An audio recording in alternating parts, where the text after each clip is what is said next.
Development and 28 million to bolstering trade and investment in Egypt.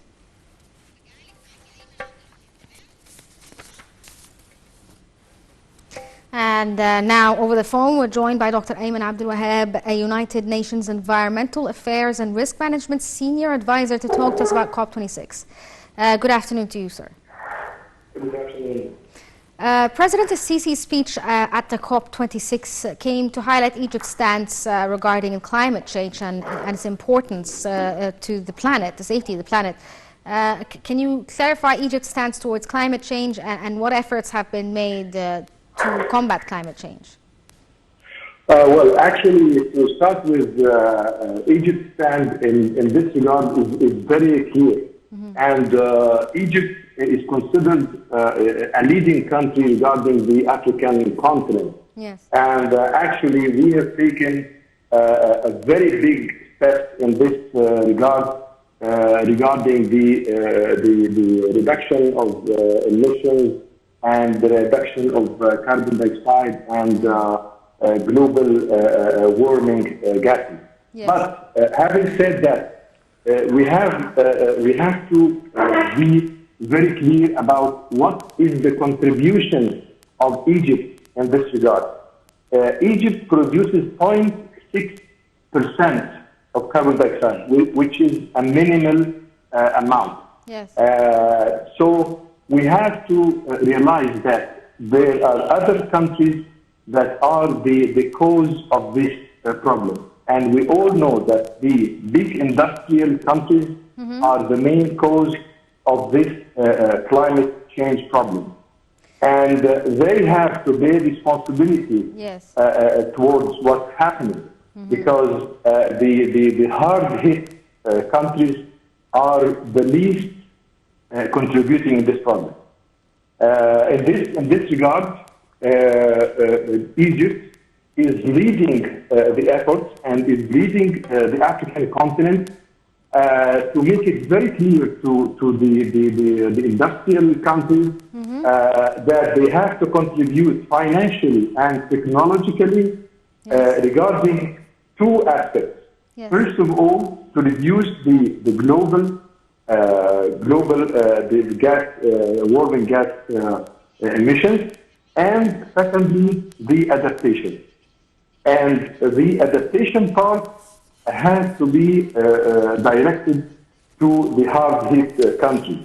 Yes. And actually, Egypt, among other countries, are going to be hard-hit from the climate change.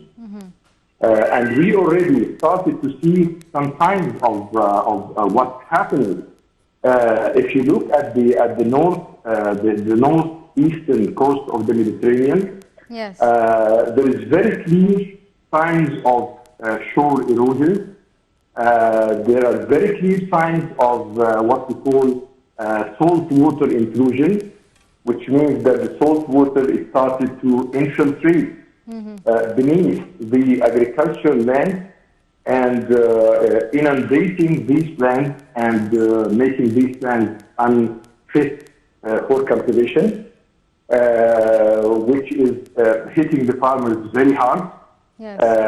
And that's why, you know, for the Glasgow summit, the meeting countries, they agreed that there should be $100 billion annual spend regarding the climate change and the climate adaptation. Yeah, is this going to actualize itself, though, like the $100 billion? Will this pledge be fulfilled? Well, actually, until now, it's not fulfilled, and we hope that these industrial countries hold their responsibility and fulfill this pledge, because otherwise, the consequences are, terrifying, and it's not going to. It's going to hit everybody. Everyone is going to be affected by the consequences, and it's already happening. We are not talking about something which is going to happen in the far future. We already are witnessing that. We are witnessing the hurricanes all over the world, the storms, the tornadoes, the flash floods. Actually, in Egypt, these flash floods were happening every decade or so in the past. But now it's happening every other year. So the frequency of these kinds of disasters are increasing, and unless we implement very decisive measures, the price is very dear. The price is going to be very dear for everybody. Yes, but there are countries like India, for instance, that pledged net zero emission, but by 2070, which is 2 decades past the mark of the possibility of changing or reversing climate change. What do you think of these statements? Well, actually, there's a lot is said about the commitment, but on ground there is very little done. To be honest with you, this applies for even the leaders of the big countries. They talk and they give pledges and they give verbal commitments.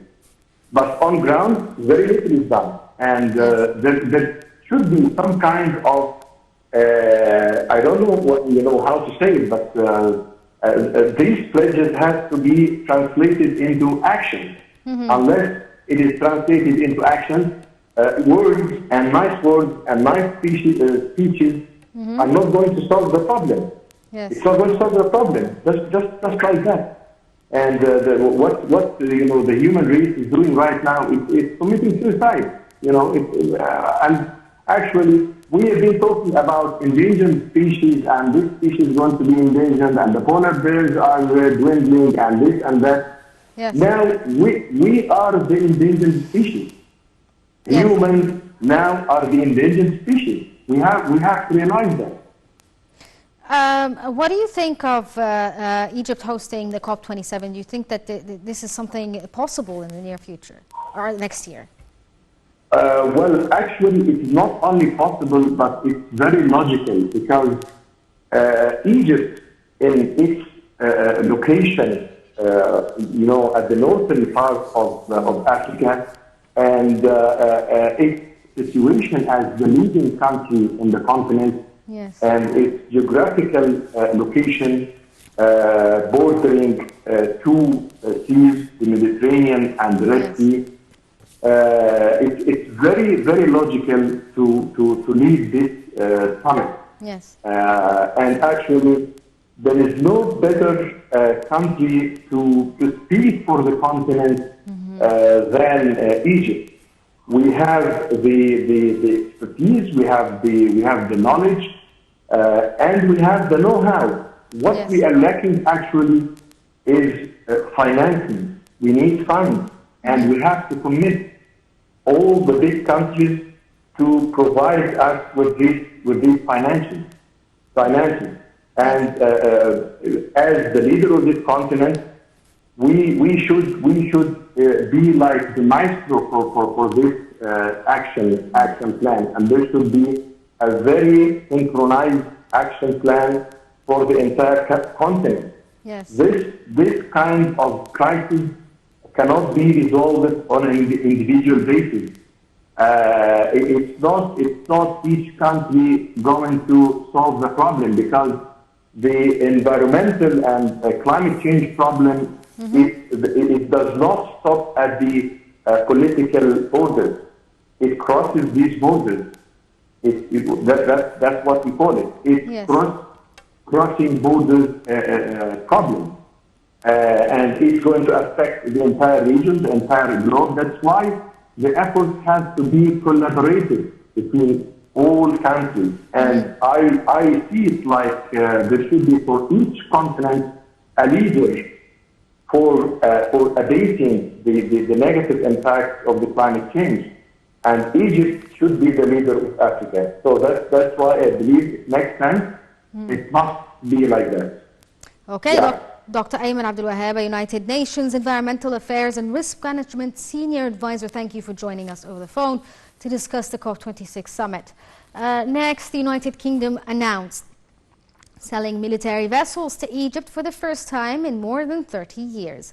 Clive Walker, the head of DESA, which is part of the Defense Equipment and Support, said that DESA is exceptionally happy to be working with the Egyptian Navy on the regeneration